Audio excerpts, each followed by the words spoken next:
Yo guys, what's going on? Welcome back to Chelsea Explained as I have to record on the MacBook as I'm away and we're gonna try to have a discussion around what happened in the game yesterday where we lost 2-0 away against Ipswich, and suddenly we have started dropping in performances.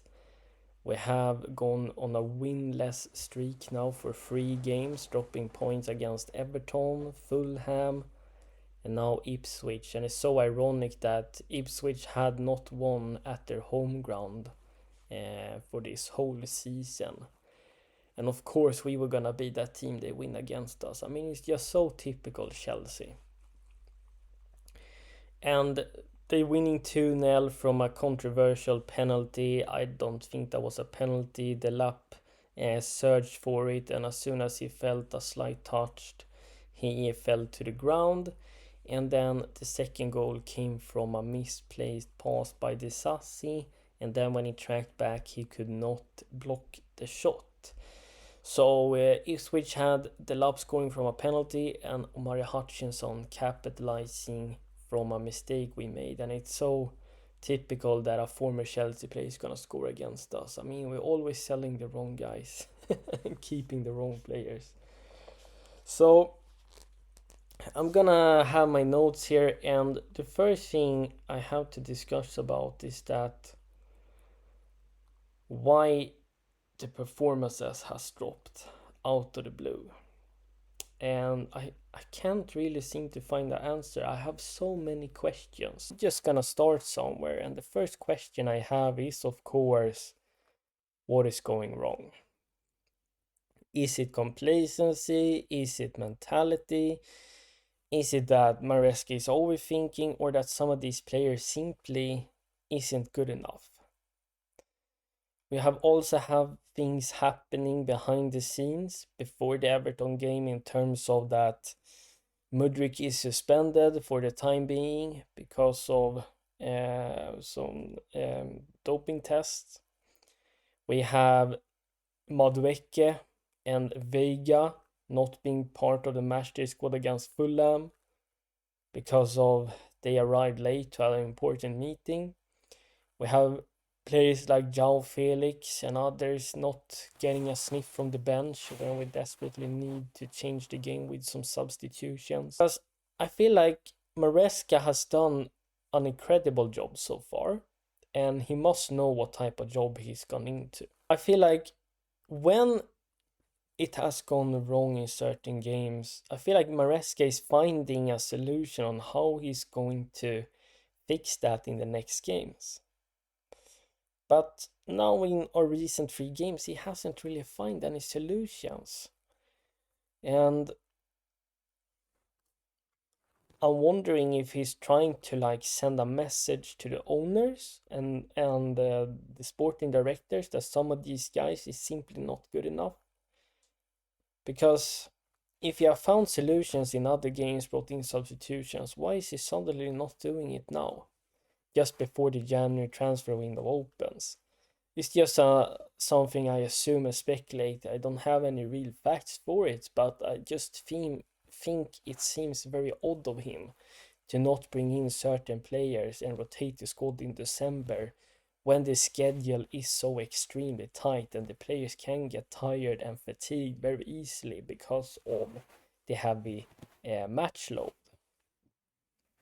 I mean, we had total of 9 games now in December, 2 in Conference League and 7 in the league. That's a lot of games. We should have relied upon our squad depth a bit more. Or is Maresca sending a message, as I said, that he simply doesn't trust a lot of these guys, and the January transfer window is opening now in just a few days. Maybe sending a message and trying to wake up the directors and the board and saying like, hey, I need help here in the transfer market. If we want to reach top 4, if I'm gonna be able to lift the team and improve, I'm going to need help and bring in players that I actually need. And I'm fully there if that's the case, because the squad planning has been awful. It has been complete shocking ever since the owners went in through the door. We have got it right in terms of some signings, but before I'm blaming on players, as I'm always stressing, if you're a manager, you need a healthy and fair collaboration with sporting directors. You need to have players, you need to get in place that suits your style of play. Maybe you can't get every single thing right from the first transfer window, but now in January, transfer window is open a few days. It's an opportunity to bring in maybe 1-2 guys and offload a few players that Maresca doesn't need and get in some players that we need. Because otherwise, I don't think your chances of succeeded will be limited if you're not getting players that suits your style of play. So is that maybe a reason why we're not seeing frequent substitutions in right moments? Is it also because we're seeing players being utilized in position they cannot play in? Because that's another question I got. And that's I also think why we're dropping in performances, because we're playing players in certain roles they cannot operate in. The first example is Malagusto. He cannot invert from the left to right hand side and occupy one of these advanced 10/8 half space roles. He can invert into the midfield a little bit, but his passing abilities is not good enough.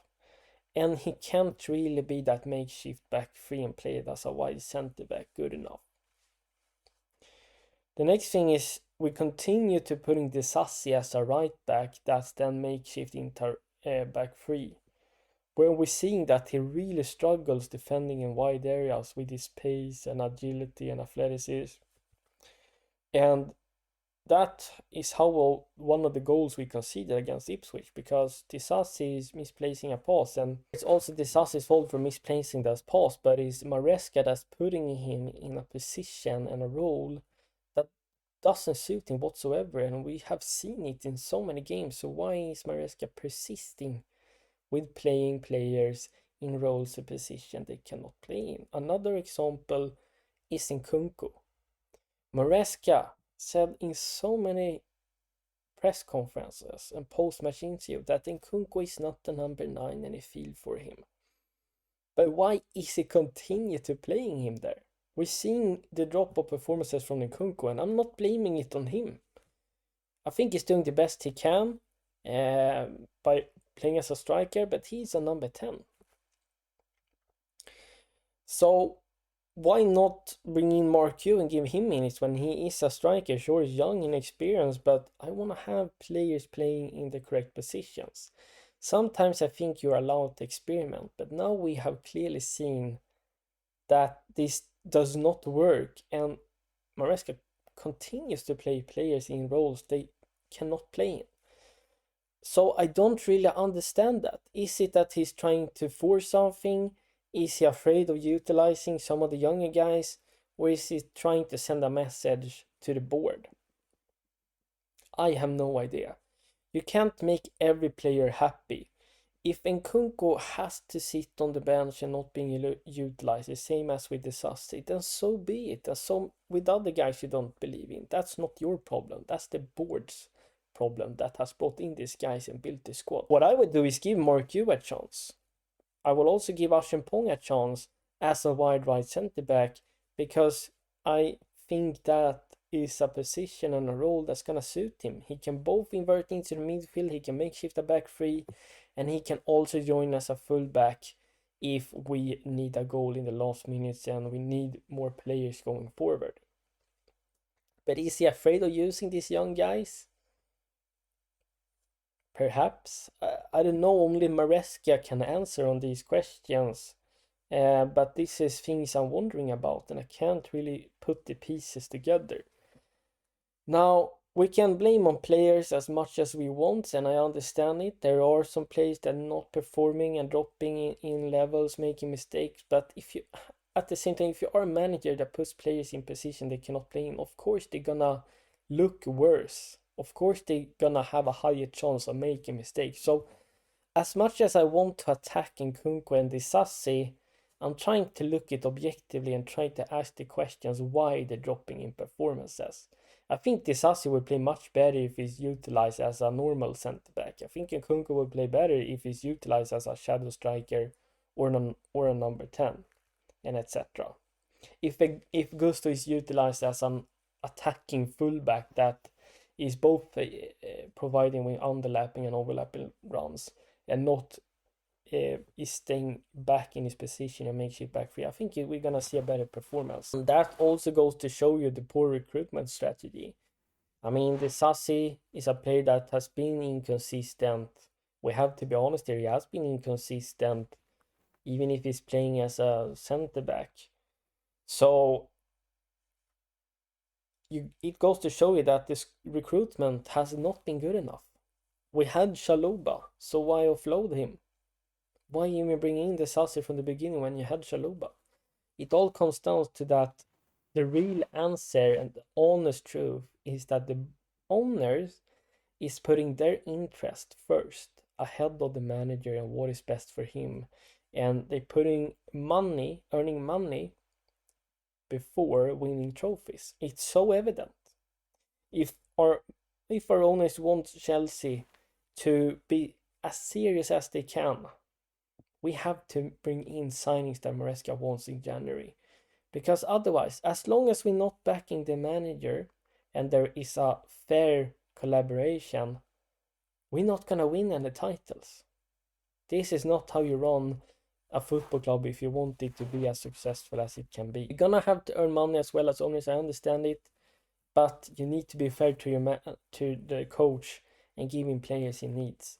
So these are reasons why I think we're dropping in performances. I think things is going behind the scenes. Maresca is saying things in press conference and then he's doing the opposite.